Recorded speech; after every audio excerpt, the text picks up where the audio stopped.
All right, back to it now. I bring in the best looking, most accomplished, most talented lawyer in the history of lawyers in the history of the world. It's Steve Dulan, everybody. I mean, he is a remarkable human being with intellect beyond known comprehension. Dulan, welcome to the program. Thanks, Gruber. It's hard to take you seriously after that, but okay. What? What are you talking about? I mean, you are the professor. Anyhow, let's talk serious stuff here. Let's talk about this series of comments from Supreme Court Justice Ketanji Brown Jackson, basically saying black people are disabled. They can't possibly be asked to give an ID to vote. Of course, they give ID to drive a car, to do anything adults like to do, drink adult beverages, buy a lottery ticket, whatever it might be, you need ID, right? Right. Get a pack of cigarettes. If people still do that, I guess they do. It's just dumbfounding. Or maybe she's just dumb. Thoughts? Well, clearly this is a strain that runs through the Democratic Party. I mean, this comment calling people who are black disabled runs right along with a lot of Joe Biden's comments, a lot of other comments that we hear from the left. It's offensive and insulting. I mean, personally, I would love for an entire Supreme Court made up of 8 more Clarence Thomases. So I certainly don't share her view on people with a certain melanin content being disabled as such. I don't think it's helpful. I think it's the opposite of the American ideal of everyone is equal before the law. That is what Frederick Douglass was writing about and speaking about when he was here, and he left behind some great writings. It's just nonsensical is the best way I can describe it. Moronic. I think moronic is another way to describe it. I mean, seriously. All right, so here's the thing. Several states, this is a Louisiana case, by the way. Louisiana pushing back against congressional districts being gerrymandered based on race and race alone. So here's the thing. Apparently, we gerrymander based on black districts, right? It happened in Alabama last year where another district was added so they would have a black majority district. Same thing in Louisiana, same thing in a dozen districts across this country.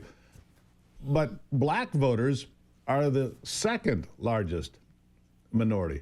Why not Hispanic majority districts? Why don't we have those? And who's fighting for that? Well, I'm a little confused. Well, I don't think it holds up to equal protection before the law. I don't think it's going to last. I think the Supreme Court will probably take this opportunity to do away with it as unconstitutional. The whole idea here in America, based on what the founders' vision was and what the trend has been ever since, especially post-Civil War, with 13th Amendment, et cetera, which ended involuntary servitude, and the 14th Amendment that has an equal protection clause of its own. The trend has been that we are all treated equally before the law, and we don't look at immutable characteristics. That's the phrase we use in law is immutable characteristics. So we don't judge each other based on race, color, creed, national origin, height, weight, physical handicap, marital status is probably the most recently added one, if I recall correctly. So these characteristics that we can't do anything about, that we were born with, are not immutable characteristics. So here's I'm going to go to a couple of other Supreme Court decisions in recent years. You cannot choose college kids, right, based on the color of their skin. So I don't see how it would hold here. Right, and it shouldn't. It's not supposed to. We, as a society, have moved past that.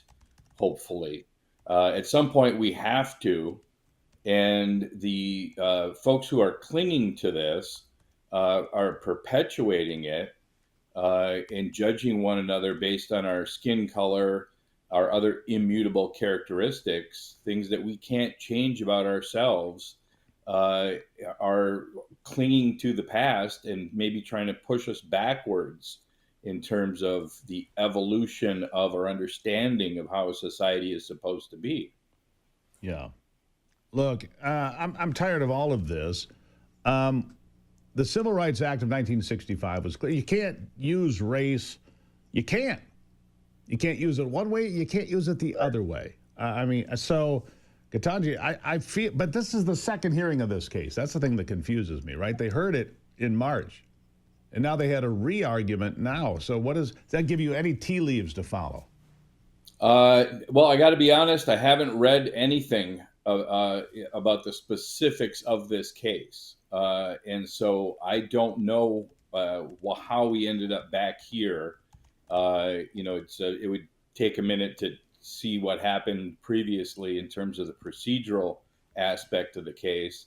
I can speak to the philosophy underlying, but in terms of the nuts and bolts of what happened, it's not my case. I wasn't involved. I honestly don't know how we ended up back here again.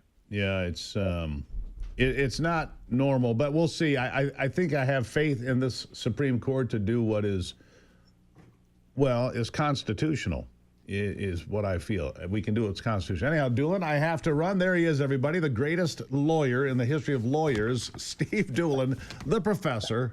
God bless you, Dulan. Thanks, Gruber. I see my mom's checks are still clearing. Yes, they are. God bless her. All right, thank you very much. I just don't see how the Supreme Court goes any other direction on this. All right, I'll be right back.